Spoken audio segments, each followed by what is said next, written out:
నేను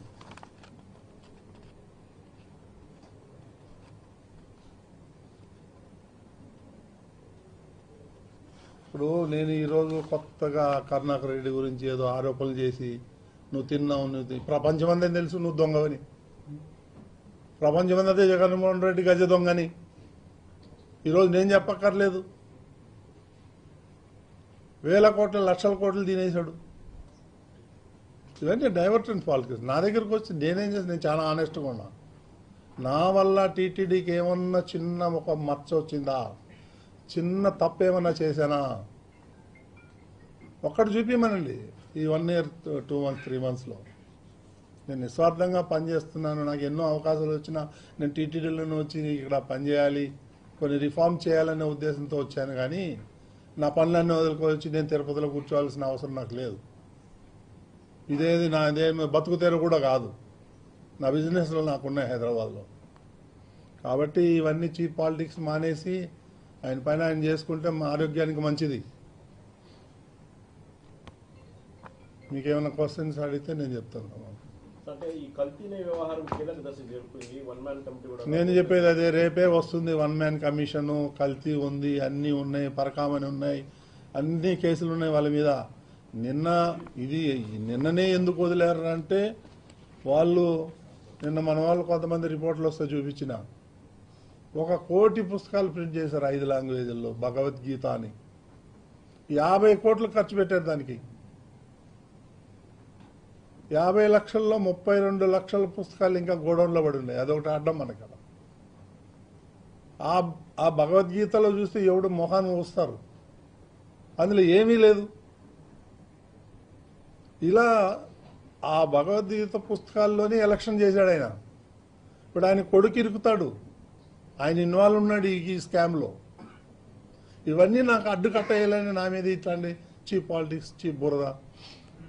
ఆ వీడియోల వల్ల ఎవరికి నష్టం, ఎవరికి లాభం అండి?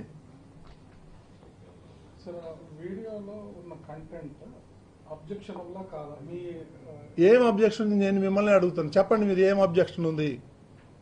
వెళ్తాము, మీ ఫ్రెండ్స్ మీ ఇంటికి వస్తాం, పోతాం, వెళ్ళేటప్పుడు హాయ్ బాయ్ చెప్పుకుంటాము. ఏముంది దాంట్లో? 30 ఏళ్ల నుంచి, ఇప్పుడు కాదు 32 ఏళ్ళ నుంచి పరిచయాలు ఉన్నాయి మాకు, ఫ్యామిలీ పరిచయాలు ఉన్నాయి. అదే తప్పు ఉంది అంటున్నా. దాంట్లో వల్గారి ఏముంది? వల్గారిటీ ఏముంది? ఇవన్నీ చేసి బీఆర్ నాయుడుది కాదు, బీఆర్ నాయుడుది నీకు వచ్చేది ఏంది?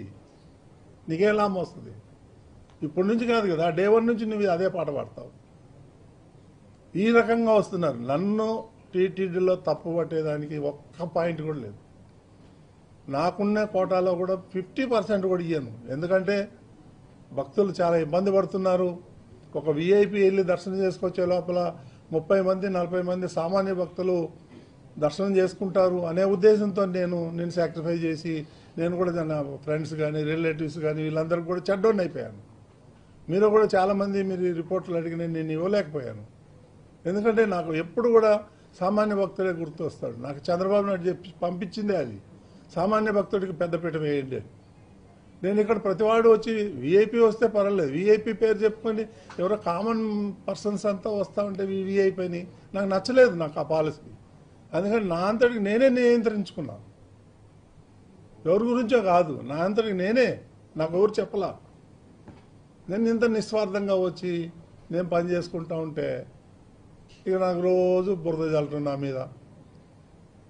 ఈ మధ్య ఏమైనా నువ్వు రోజు టీటీడీ గురించి మాట్లాడుతున్నావు అని అంటే, అన్నయ్య మరి ఇక్కడ తిరుపతిలో ఆ డ్రైనేజ్ గురించో ఆ ఎలక్ట్రిక్ గురించో మాట్లాడితేడు లోకల్ ఛానల్ కూడా ఏడు, టీటీడీ గురించి బీఆర్ నాయుడు గురించో చంద్రబాబు నాయుడు గురించి మాట్లాడితే హెడ్లైన్లు పెడతారు, కాబట్టి అందు గురించి మాట్లాడాల్సి వస్తుందని. ఇంత చీప్లో నా జీవితంలో ఎప్పుడు చూడాల. రాజకీయం చేయి, నేను రాజకీయ నాయకుడు కాదు. నువ్వు రాజకీయం చేయి, కానీ నా మీద చేయకు. నా దగ్గర మీడియా ఉంది, నేను తోలు తీస్తా.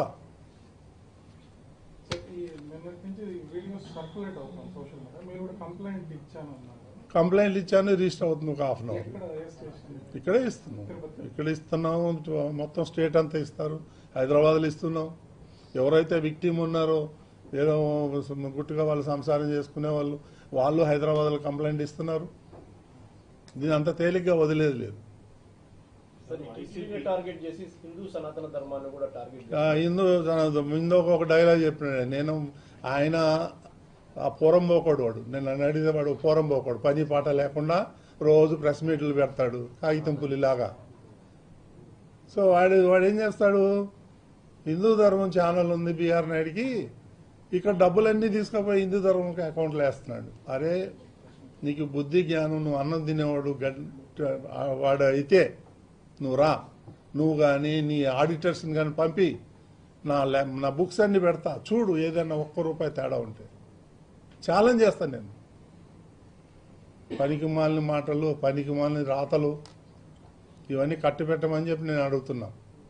సార్, ఇప్పుడు వైసీపీ మొదటి నుంచి వాళ్ళని అన్ని మతస్థులుగా చిత్రీకరించే ప్రయత్నం జరుగుతుందని, హిందుత్వం మీద కుట్రలో భాగంగా మీ మీద ఈ రకమైన 100% దాంట్లో ఏం డౌట్ లేదు. నేను ఫస్ట్ బోర్డు మీటింగ్లోనే చెప్పాను, నేను ఇక్కడంతా హిందువులు పనిచేయాలి, నాన్ హిందూస్ వెళ్ళిపోండి. That is my first stand. దానికి నా మీద దాడి.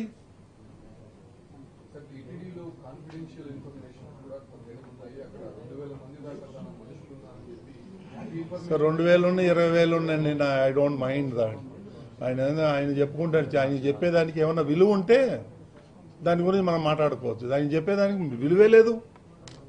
ఎంప్లాయీస్ మధ్య తెచ్చిపెట్టేది, ఎంప్లాయీస్ మధ్య చిచ్చు పెడతానికి 2,000 మంది ఉండి ఏం చేస్తారండి? If I'm doing something wrong then I have to కదా. ఏముంది, మేమేం తప్పులు చేస్తున్నాం? వాళ్ళు చేసిన తప్పులన్నీ మేము వెతుకుతున్నాం కాబట్టి వాళ్ళకి బాధగా ఉంది. ఈడెప్పుడు పోతాడా. చాలా రకాలుగా ట్రై చేశాడు నన్ను వచ్చి కలవాలని, నాతో మాట్లాడాలని. ఈ స్కామ్